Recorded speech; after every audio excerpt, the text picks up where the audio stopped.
86 की वाणी चल रही है। टाइटल है संगम युग, क्षमा करने का युग। संगम युग, क्षमा करने का युग। आज सर्व बच्चों के तीनों काल को जानने वाले त्रिकालदर्शी बाप दादा सभी बच्चों के जमा का खाता देख रहे हैं। यह तो सभी जानते ही हो कि सारे कल्प में श्रेष्ठ खाता जमा करने का समय सिर्फ यही संगम युग है। सारे कल्प में जमा तो बहुत कुछ किया कल्प भर में, पर वो श्रेष्ठ कर्म नहीं थे, तभी तो विकर्मों का पूजा चढ़ा। तो सारे कल्प में अंडरलाइन श्रेष्ठ खाता जमा करने का समय सिर्फ यही संगम युग है। छोटा सा युग, छोटी सी जीवन है, लेकिन इस युग, इस जीवन की विशेषता है जो अब ही जितना जमा करना चाहे वह कर सकते हैं। इस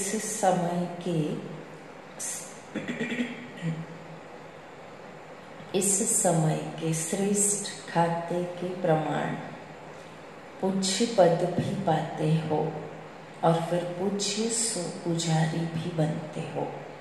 इस समय के श्रेष्ठ कर्मों का खाता, श्रेष्ठ नॉलेज का, श्रेष्ठ संबंध का, संगम योगी ये श्रेष्ठता, श्रेष्ठ इस समय के श्रेष्ठ कर्मों का, श्रेष्ठ नॉलेज का, श्रेष्ठ संबंध का, श्रेष्ठ शक्तियों का, श्रेष्ठ गुणों का सर्वश्रेष्ठ खाते अभी जमा करते। द्वापर से भक्ति का खाता अल्पकाल का अभी अभी किया और अभी अभी फल पाया और खत्म हुआ। भक्ति का खाता अल्पकाल का इसलिए है क्योंकि अभी कमाया अभी खाया है। जमा करने का अविनाशी खाता जो जन्म जन्म चलता रहे, वह अविनाशी खाते जमा करने का अभी समय है। इसलिए इस श्रेष्ठ समय को पुरुषोत्तम युग या धर्माओ युग कहा जाता। जमा करने का, श्रेष्ठ कर्मों के खातों को जमा करने का समय पुरुषोत्तम युग या धर्माओ। परमात्म अवतरण युग कहा जाता। डायरेक्ट बाप द्वारा प्राप्त शक्तियों का युग यही गाया हुआ है। इसी युग में बाप विधाता वरदाता का पाठ बजाते हैं। इसी युग में बाप विधाता वरदाता का पाठ बजाते हैं। इसलिए इस युग को वरदानी युग कहा जाता। ये पाठ बाबा का पूरे कल्प में कभी देखने को नहीं मिलने वाला, जो अभी बाबा ने बता दिया। विधाता स्वरूप बाप का सिर्फ इस युग में हमारे सामने, वरदाता स्वरूप हमारे सम्मुख है। वो इस युग में स्नेह के कारण बाप भोले भंडारी बन जाते। तीसरा उनका स्नेह वाला स्वरूप, स्नेह से भरपूर जो है, भोले भंडारी बन जाते, जो एक का पदम गुणा फल देता है। एक का पदम गुणा जमा होने का विशेष भाग्य अभी ही प्राप्त होता है। और युगों में जितना और उतना का हिसाब है। और युगों में जितना और उतना का हिसाब है। अंतर हुआ ना, क्योंकि अभी डायरेक्ट बाप डायरेक्ट, और वो भी तीनों बहुत स्पेशल स्वरूप से, विधाता स्वरूप, वरदाता स्वरूप, भोला भंडारी रूप और डायरेक्ट बाप वर से और वरदान दोनों रूप में प्राप्ति कराने के निमित्त है।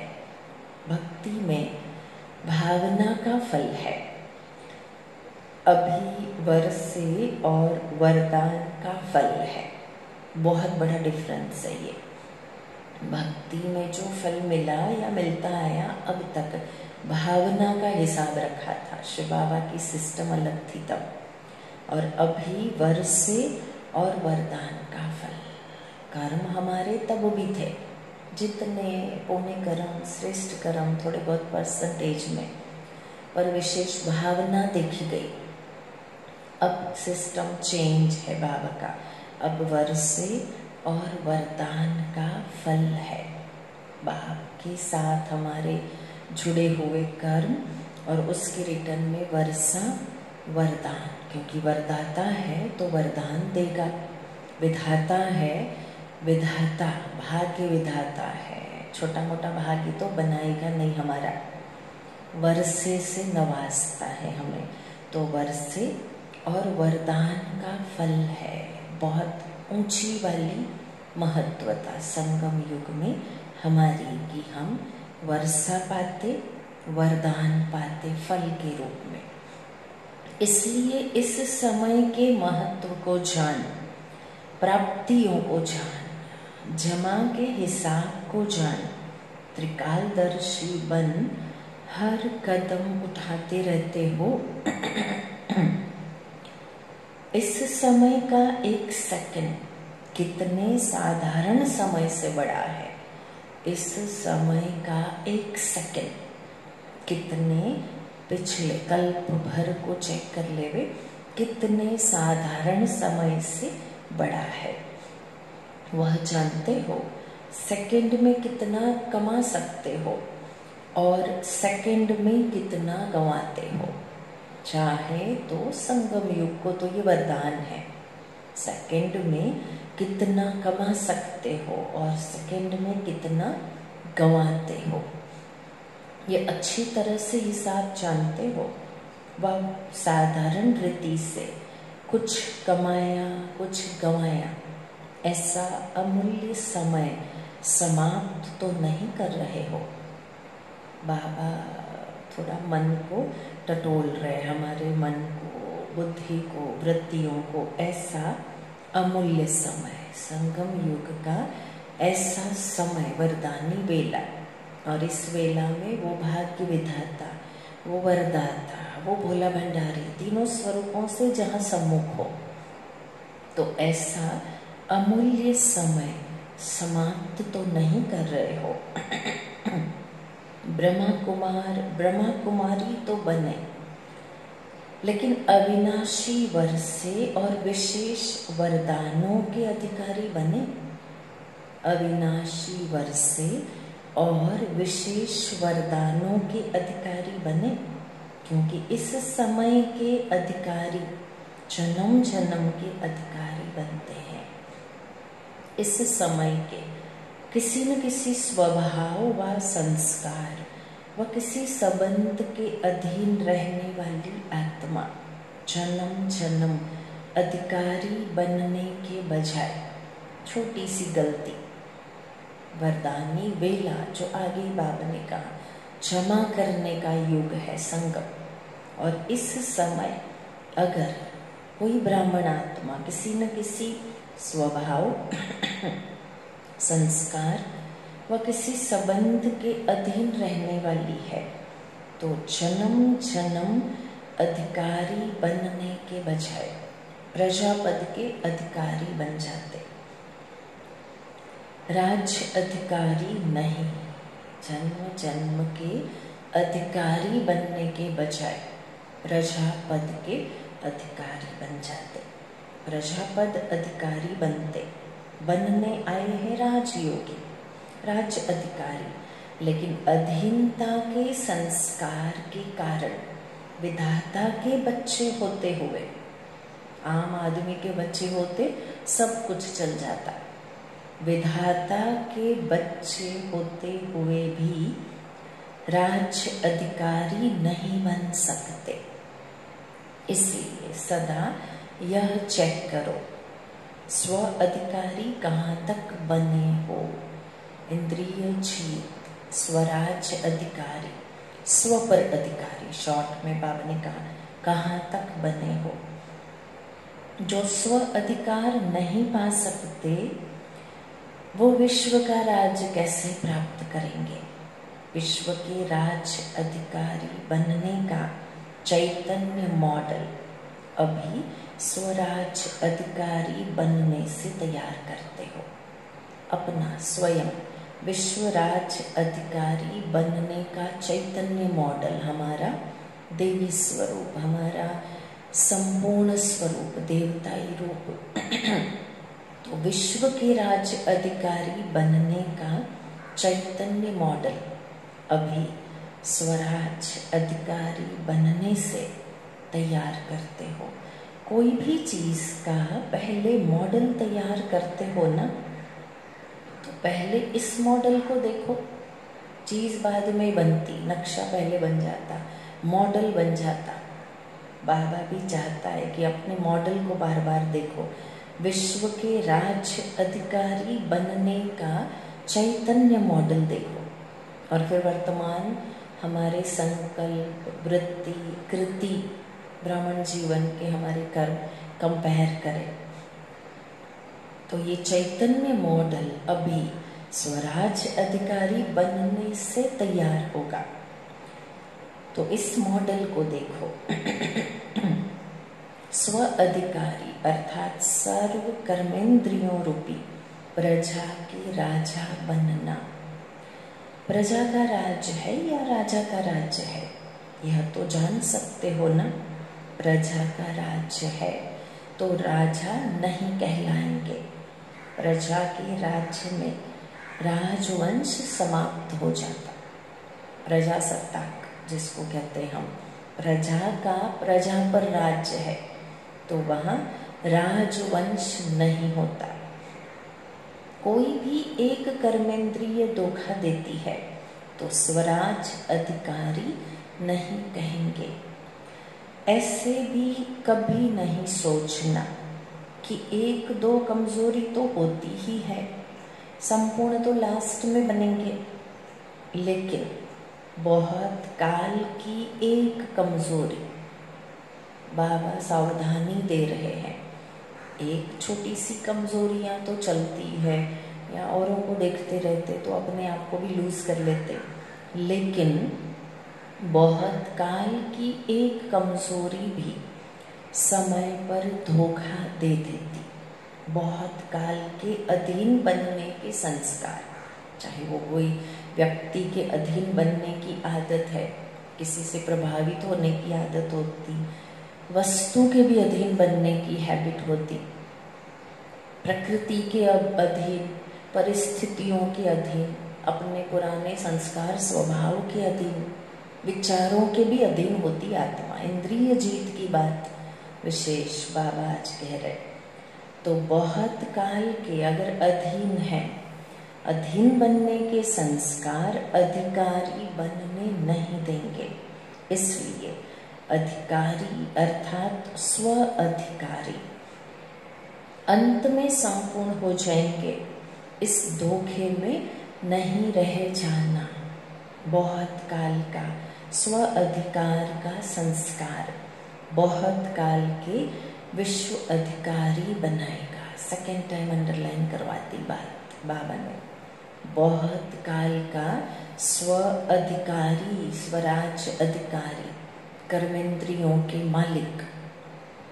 आत्मा इंद्रियों की गुलाम बिल्कुल नहीं, मालिक। तो ये स्व अधिकार का संस्कार, वो भी बहुत काल का, कुछ समय के लिए नहीं, बहुत काल का, बहुत काल के विश्व अधिकारी बनाएगा। थोड़े समय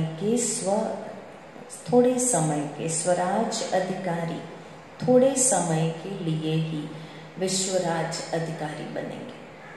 अगर संगम युग में थोड़े समय के लिए स्वराज अधिकारी बने हैं, तो फिर विश्वराज अधिकारी भी वो ब्राह्मण आत्माएं थोड़े समय के लिए बनेगी, लास्ट में बनेगी स्वर्ग के एंड में, जो अभी बाप की समानता की आज्ञा प्रमाण बाप के दिल तख्त नशीन बनते हैं, वो ही राज तख्त नशीन बनते।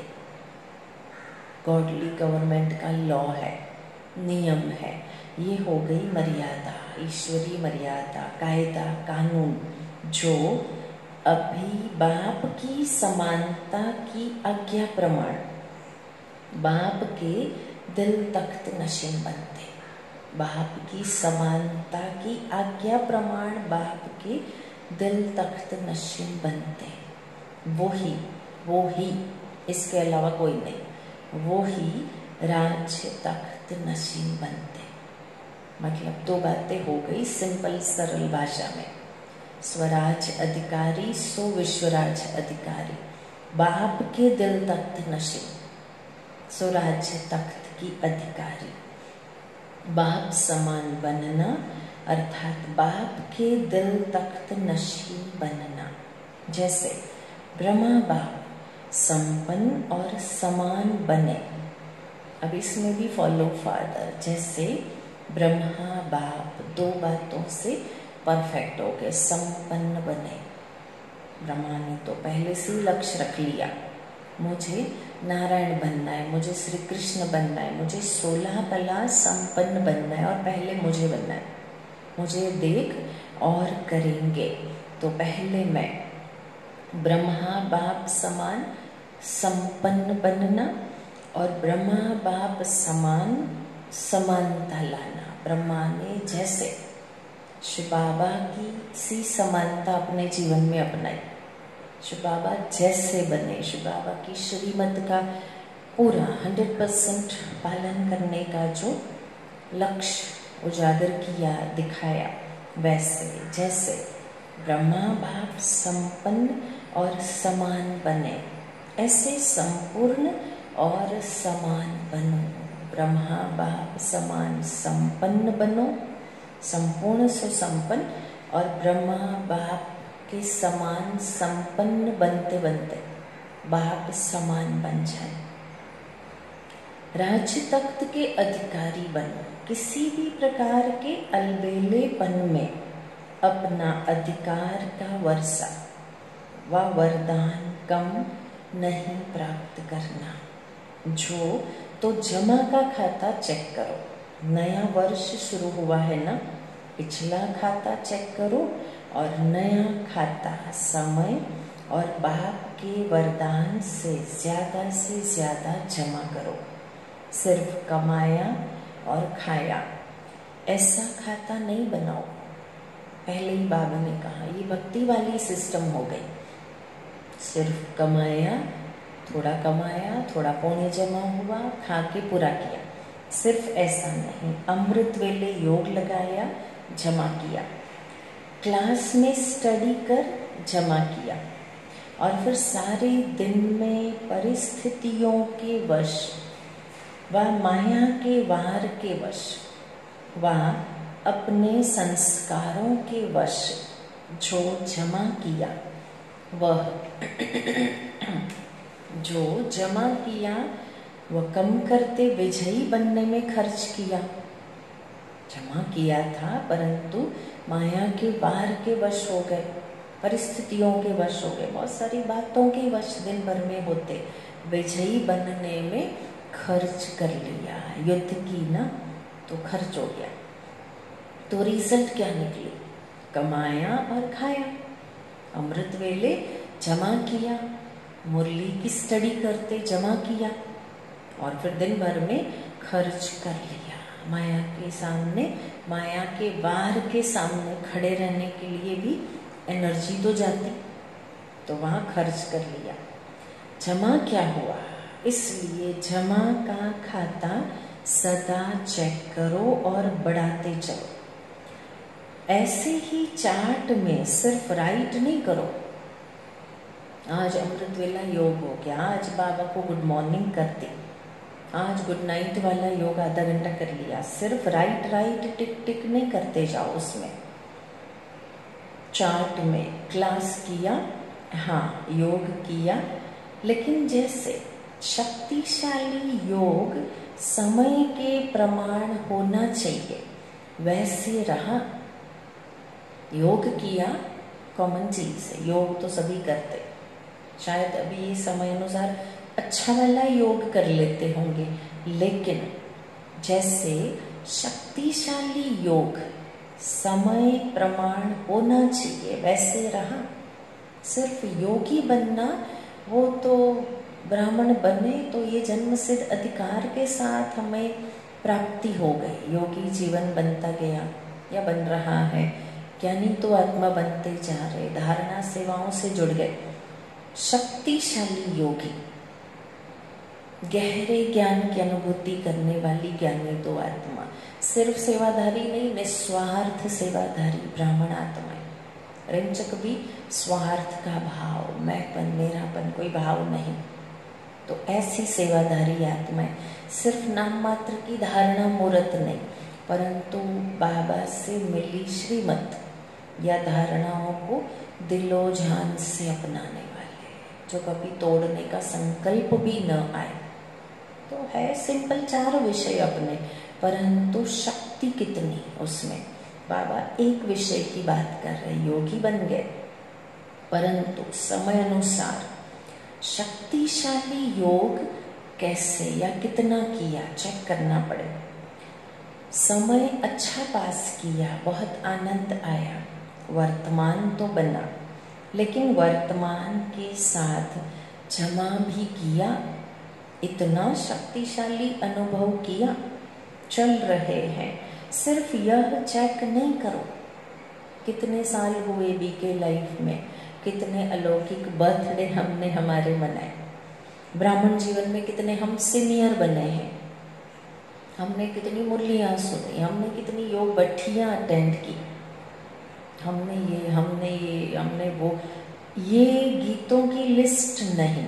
बाबा और गहरी चेकिंग चाहते, इतना शक्तिशाली अनुभव किया या सिर्फ संगम युग में ब्राह्मण रूप में समय अच्छा पास किया, आनंद आ रहा है, तो वर्तमान तो बना, लेकिन वर्तमान के साथ जमा भी किया, इतना शक्तिशाली अनुभव किया, चल रहे हैं। सिर्फ यह चेक नहीं करो, किसी से भी पूछो कैसे चल रहे हो, तो कह देते बहुत अच्छे चल रहे, बीके लाइफ एंजॉय कर रहे, बहुत अच्छे चल रहे, ब्राह्मण जीवन में बहुत अच्छे अलौकिक परिवार में चल रहे, कह देते। तो यह कह देते बहुत अच्छे चल रहे, लेकिन इतने में बाबा खुश नहीं हो जाता। अगर मैं अपनी बीके लाइफ की हिस्ट्री बाबा को बताऊं, चल रहे आजकल दुनिया में भारत तो क्या पूरी दुनिया में हिस्ट्री शब्द कॉमन हो गया। कहीं कुछ किसी का भी शारीरिक चेकअप करना है, पूछेंगे हिस्ट्री क्या है, पास्ट हिस्ट्री, पिछले कुछ दिनों में कहाँ कहाँ गए थे, किन किन व्यक्तियों के संपर्क में आए। बोलने वाले कहेंगे नहीं, हम पिछले कुछ दिनों से घर पे ही है, कहीं नहीं गए, किसी के भी संपर्क में नहीं आए। हम नहीं गए इसका मतलब ये नहीं संपर्क में नहीं आए, कोई मेरे पास आया, कोई व्यक्ति, कोई वातावरण ऐसा जो मेरे करीब है, मुझे भी नहीं पता, पर मुझे लग रहा है मैं किसी के संपर्क में नहीं आई या नहीं आया, पर कोई अगर मेरे संपर्क में आया तो भी तो बात वही हुई। बाबा हिस्ट्री याद करवाते, ऐसी ब्राह्मण जीवन की अपनी हिस्ट्री को भी हम देखें, बाबा दिखा रहे। तो यही कहते, देखते हुए पिछले इतने समय से हम ज्ञान मार्ग में चल रहे, इतने समय से हम मुरलियाँ रेगुलर सुन रहे, पिछले इतने सालों या महीनों से हमने धारणाएं बड़ी अच्छी पक्की कर ली है। बाबा इतने में संतुष्ट नहीं हो जाता, हमारी डीप हिस्ट्री देखना चाहता है, गहराई, संगम युग की हमारी ब्राह्मण जीवन की गहराई वो देखना चाहता। और फिर इसीलिए बाबा याद करवा रहे, कह देते हो अच्छे चल रहे, कोई कहेंगे बहुत अच्छे चल रहे, बहुत अच्छी अमृत वेला, बहुत अच्छी मुरली क्लास, बहुत अच्छा ये वो सब कुछ, लेकिन किस स्पीड से चल रहे हो? सिर्फ चल रहे हो नहीं, किस स्पीड से चल रहे हो यह चेक करो। चींटी की चाल चल रहे हैं व रॉकेट की चाल चल रहे? सिर्फ चल रहे करके अपने आप को मियाँ मिट्ठू बना लेते, हम खुश हो जाते। बाबा अब 2020 चल रहा है, बाबा अब सेटिस्फाई नहीं हो रहा इस हिसाब से। तो चींटी भी तो चलती रहती कांस्टेंट चलती, पर बाबा को पसंद नहीं है वो वाली चाल, रफ्तार तेज चाहिए। रॉकेट की चाल है या चींटी की, वो भी तो चेक करो। इस वर्ष सभी बातों में शक्तिशाली बनने की स्पीड को और परसेंटेज को चेक करो। शक्तिशाली बनने की स्पीड चल रहे, परंतु कितनी फास्ट गति से चल रहे? तो शक्तिशाली बनने की स्पीड को और परसेंटेज को, उन्नति के परसेंटेज को चेक करो। कितनी परसेंट में जमा कर रहे हो? 5 रुपया भी कहेंगे जमा हुआ, 500 रुपया भी कहेंगे जमा हुआ। जमा तो किया, लेकिन कितना किया? समझा क्या करना है? गोल्डन जुबली की ओर जा रहे हो। यह सारा वर्ष गोल्डन जुबली का है, तो चेक करो। हर बात में गोल्डन एजेड अर्थात सतो प्रधान स्टेज है, वह सतो अर्थात सिल्वर एजेड स्टेज है। पुरुषार्थ भी सतो प्रधान गोल्डन एजेड हो। पुरुषार्थ तो सिल्वर एज वाले को भी कहेंगे, कॉपर आयरन को भी कहेंगे। बाबा चाहता है तुम्हारा पुरुषार्थ भी गोल्डन एजेड हो, सेवा भी गोल्डन एजेड, जरा भी पुराने संस्कार का अलाय नहीं हो। इसको कहेंगे सतो प्रधान पुरुषार्थी, गोल्डन एजेड पुरुषार्थी, न कि सिल्वर कॉपर आयरन। जरा भी पुराने संस्कार की खाद, अलाय, मिक्सचर, ऐसा कुछ नहीं। ऐसे नहीं जैसे आजकल चांदी के ऊपर भी सोने का पानी चढ़ा देते। बाहर से तो सोना लगता, लेकिन अंदर क्या होता? मिक्स कहेंगे। तो सेवा में भी अभिमान और अपमान का अलाय मिक्स न हो, इसको कहा जाता गोल्डन एजेड सेवा। स्वभाव में भी ईर्ष्या, सिद्ध और जिद का भाव न हो। गोल्डन एजेड सेवा की सिंपल सीधी परंतु बहुत गहरी व्याख्या बाबा ने दे दी। सिर्फ सेवा नहीं, पर मेरी सेवा गोल्डन एजेड हो, सतो प्रधान हो, सात्विक सेवाधारी मैं ब्राह्मण आत्मा, शुद्ध सेवाधारिणी मैं। अब उसमें क्या शुद्धता चाहिए? सेवा में अभिमान ना हो, अपमान की अलाई ना हो, ईर्ष्या का भाव नहीं, सिद्ध करने का भाव नहीं और जिद का नहीं। 5 बातें। यह है अलाई, यही अशुद्धि है। इस अलाई को समाप्त कर गोल्डन एजेड स्वभाव वाले बनो। संस्कार में सदा हाँ जी, जैसा समय, जैसी सेवा, वैसे स्वयं को मोल्ड करना है। इसमें जिद और जिद खत्म हो ही जाएगी खुद ही। जैसा समय, जैसी सेवा, वैसे स्वयं को मोल्ड करना, अर्थात रियल गोल्ड बनना है। मुझे मोल्ड होना है, दूसरा करे तो मैं करूं, यह जिद हो जाती, यह रियल गोल्ड नहीं है। यह अलाई समाप्त कर गोल्डन एजेड बनो। जैसे परिस्थिति चलाए, जैसे समय चलाए, वो समय अनुसार अपने आप को एडजस्ट करने की पावर, फ्लेक्सिबिलिटी जिसको कहते हैं। तो जैसी सेवा वैसे स्वयं को मोल्ड करना, क्योंकि सेवा एक सीधे तरीके की नहीं होती, सेवाएं बहुत सारे टाइप की होती।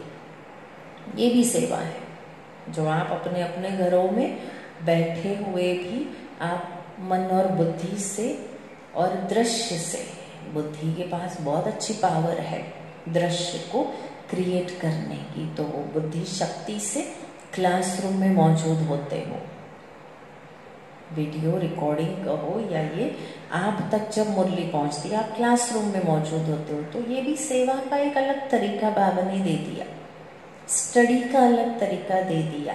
चाहे भले वो परिस्थिति अनुसार सेवाएं चेंज, पर गलत कुछ भी नहीं, बाबा इम्प्रूवमेंट करवाते जा रहे हर प्रकार से सबकी। ये भी यज्ञ का अपडेट होना, सेवाओं का अपडेट होना, सेंटर्स का अपडेट होना हुआ, बहुत सारी बातों में हम अपडेट हो रहे हैं।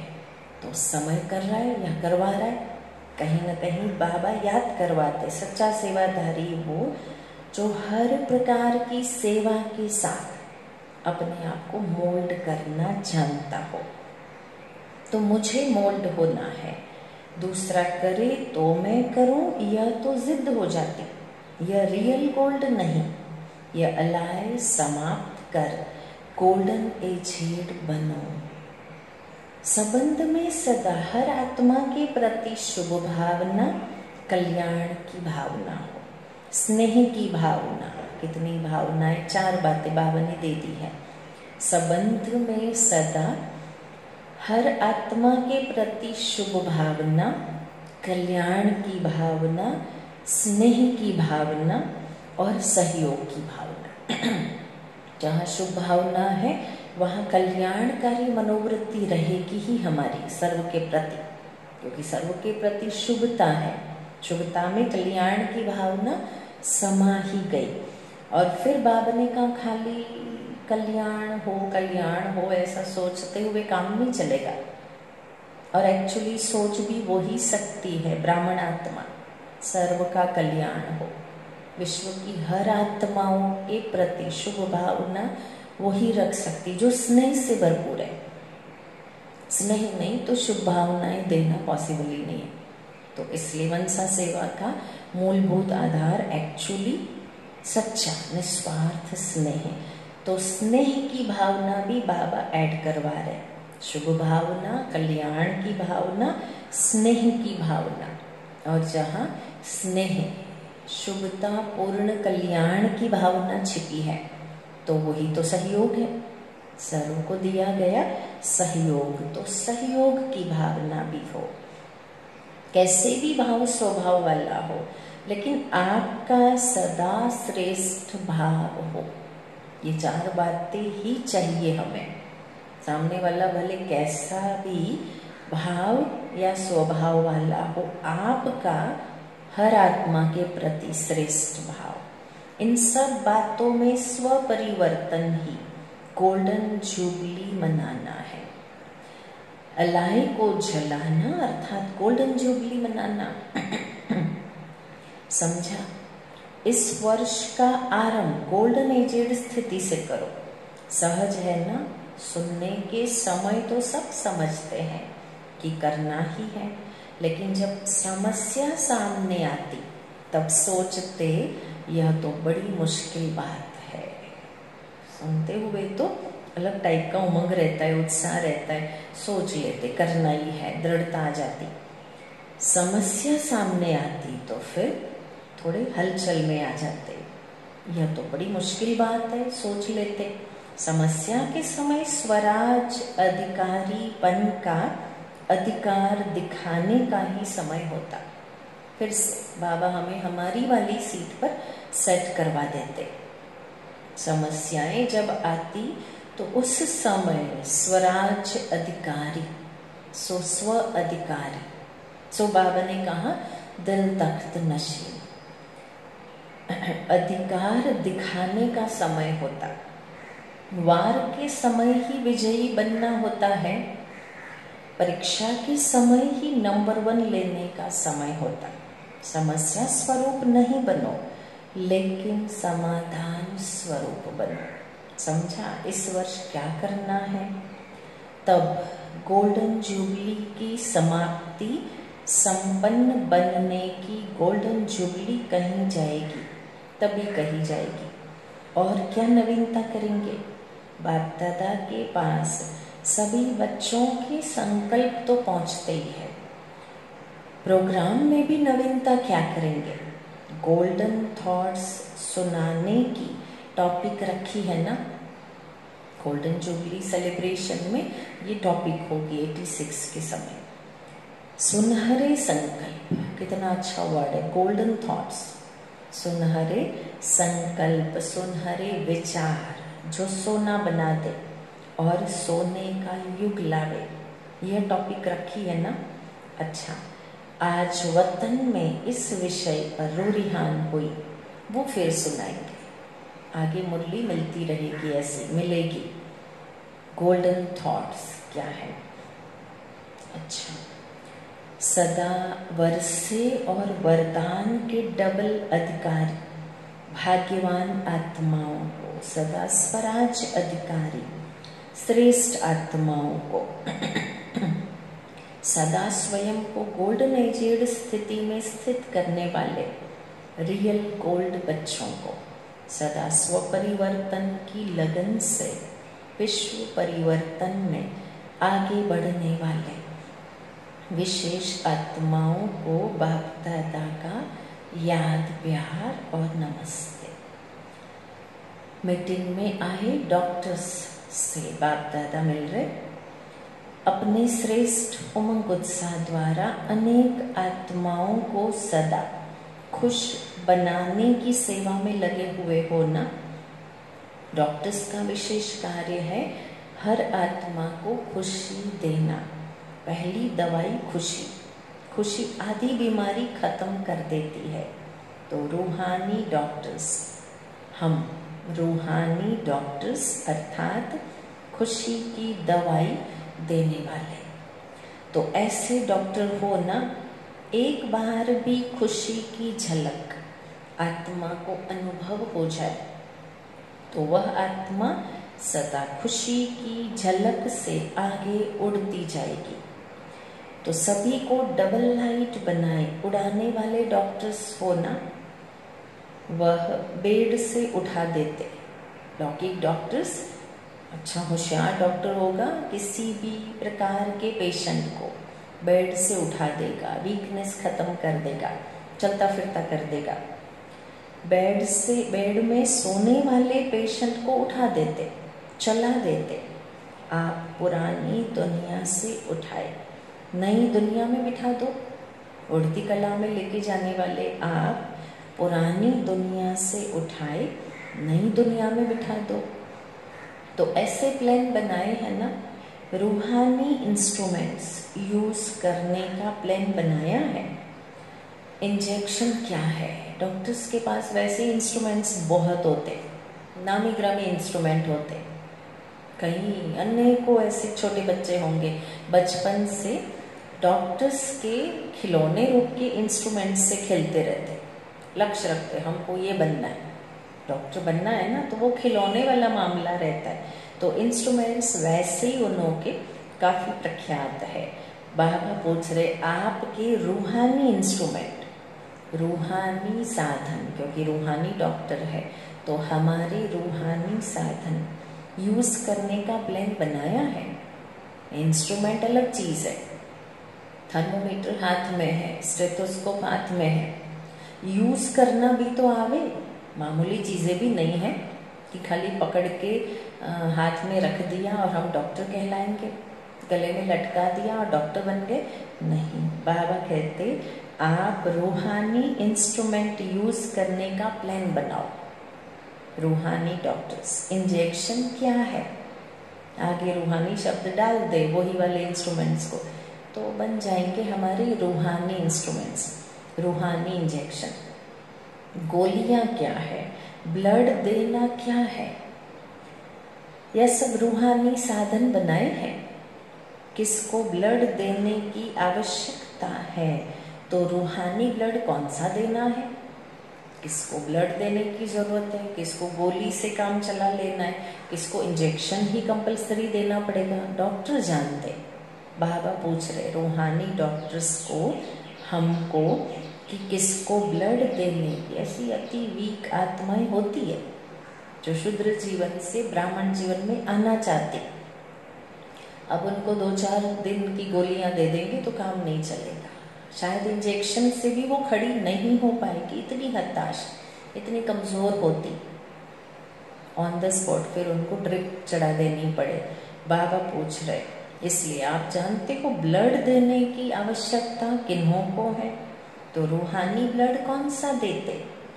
हार्ट पेशेंट को कौन सी दवाई देनी है? रूहानी ब्लड देना, रूहानी ब्लड चढ़ाना। कहते हैं ब्लड किसी को दिया माना सामने वाली आत्मा बहुत सारी बातें ले लेती, इसलिए तो ब्लड डोनेशन बहुत बड़ा दान माना जाता है, ब्लड को डोनेट करना। तो बाबा याद करवाता है ब्राह्मणों के नस नस में जो स्थूल में भी ब्लड बह रहा शुद्ध है, सात्विक है, वो ब्लड स्थूल में हम किसी को दे ना दे अलग चीज है, परंतु यहाँ रूहानी ब्लड आपके पास कौन सा है?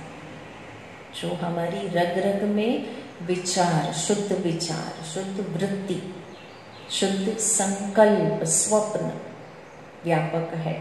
तो चाहेंगे बाबा कि आप अपने ब्लड को डोनेट करो, औरों तक पहुंचाओ, इन्फेक्शन लगाओ, ये अच्छा वाला इन्फेक्शन।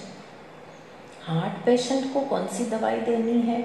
हार्ट पेशेंट अर्थात दिल शिकस्त पेशेंट। हार्ट पेशेंट आते हैं ना तो उनका फटाफट चेकअप करके दवाई इमरजेंसी में भी कुछ दे देनी पड़ती, हार्ट बीटिंग नॉर्मल हो जाए उनकी, जो बढ़ी हुई है या घटी हुई होती, जो कुछ है।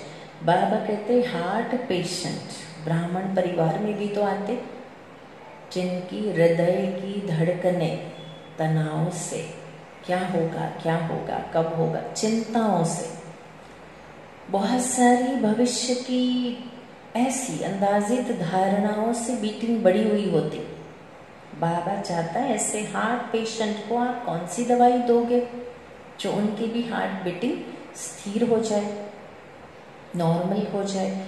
तो हार्ट पेशेंट अर्थात रूहानी डॉक्टर्स के आगे जो आते हैं पेशेंट, उसमें हार्ट पेशेंट अर्थात दिल शिकस्त पेशेंट, दिल का दोहरा नहीं, दिल शिकस्त है, छोटी दिल वाले हैं, नाजुक दिल वाली मनुष्य आत्माएं।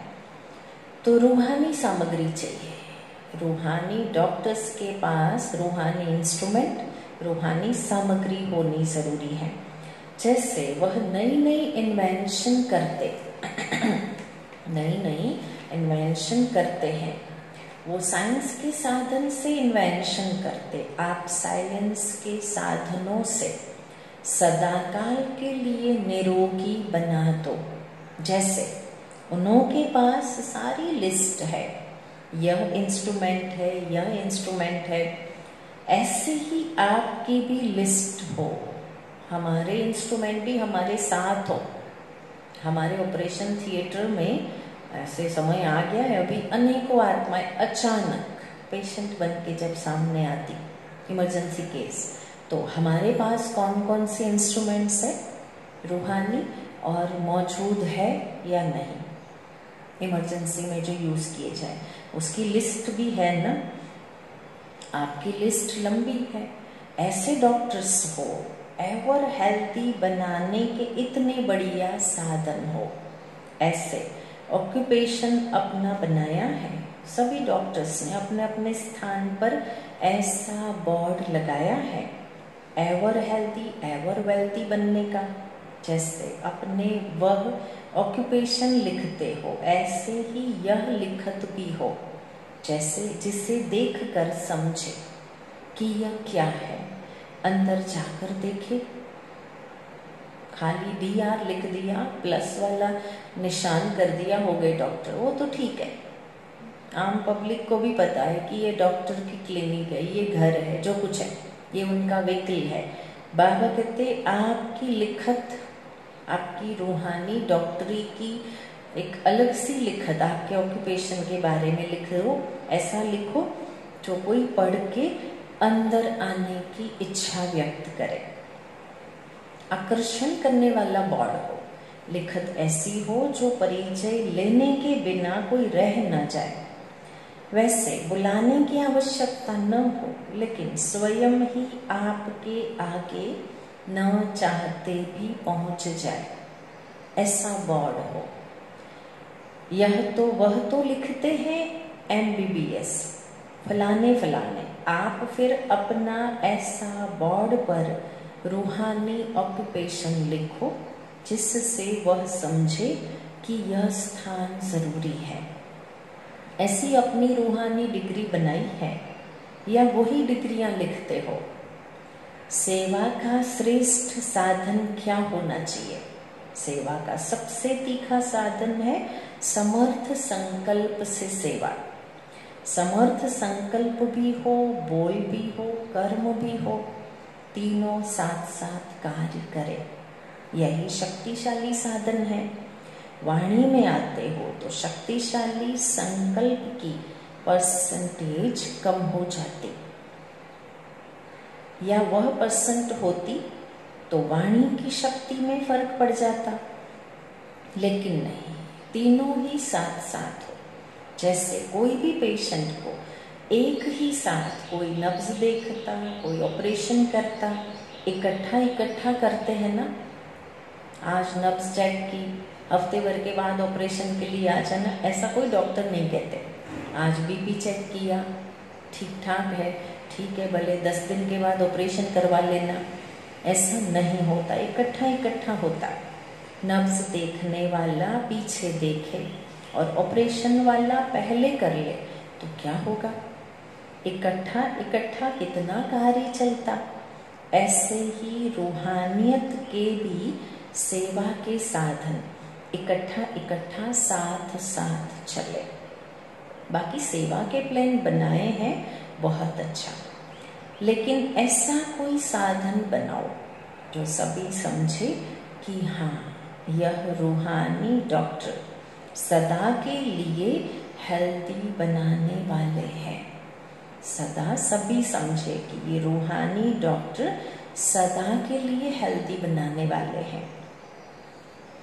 वरदान है आज का, शुभ चिंतन और शुभ चिंतक स्थिति के अनुभव द्वारा ब्रह्मा बाप समान मास्टर दाता भव। ब्रह्मा बाप समान मास्टर दाता बनने के लिए ईर्ष्या, घृणा, क्रिटिसाइज, 3 बातें हटानी पड़ेगी। ईर्ष्या, घृणा, क्रिटिसाइज करना एक दूसरे को। इन तीनों बातों से मुक्त रहकर सर्व के प्रति शुभ चिंतक बनो और शुभ चिंतन स्थिति का अनुभव करो। क्योंकि जिसमें ईर्ष्या की अग्नि होती, वे स्वयं जलते, दूसरों को भी परेशान करते। घृणा वाले खुद भी गिरते, दूसरों को भी गिराते। ईर्ष्या जलाती, घृणा गिराती, पहले तो खुद को गिराती। बहुत सारी मोरल वैल्यूज घृणा खत्म कर देती। देवी गुण, अंदरूनी शुद्धता संस्कारों की।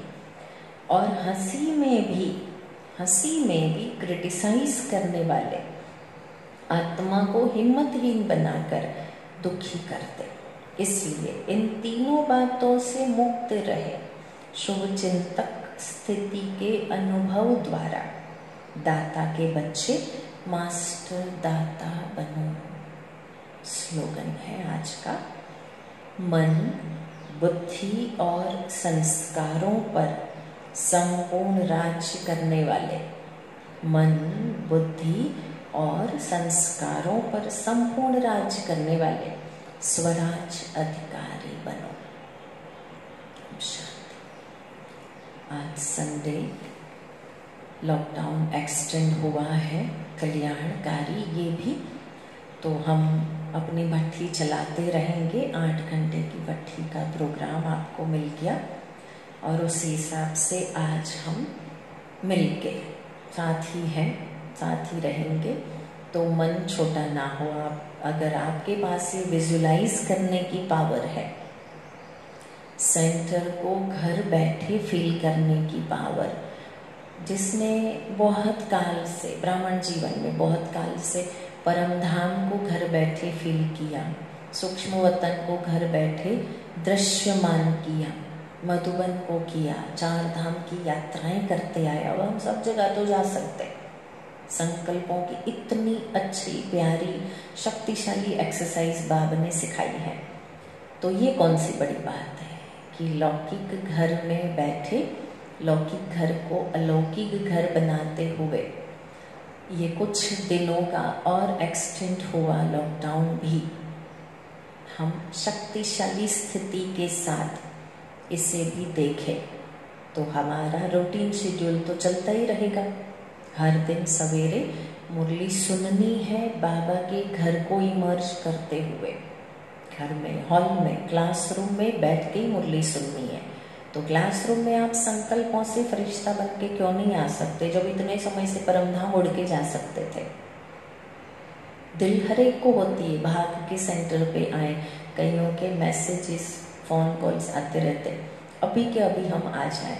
और जब साकार में जो चीज़ पॉसिबल नहीं, वो सूक्ष्म में हमारे लिए काहे के बंधन, हमारे लिए कोई बंधन नहीं है। किसी ने बहुत समय पहले कहा था, दीदी हमको थोड़ी ये सब तकलीफ या बीमारी लगे कि हम तो बाबा के बच्चे।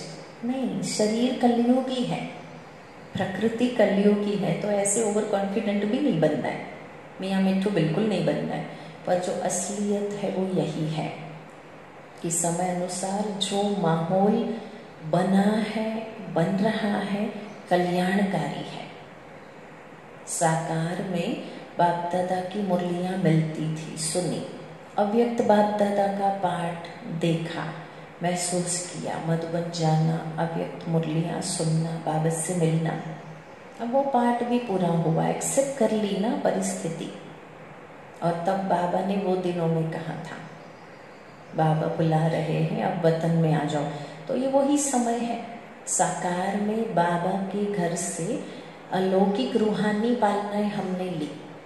अब ज़रूरी है कि समय अनुसार अपने आप को जो बदलता है, बाबा ने आज ये याद करवा दिया है ना, रियल गोल्ड है, मोल्ड होने वाला है।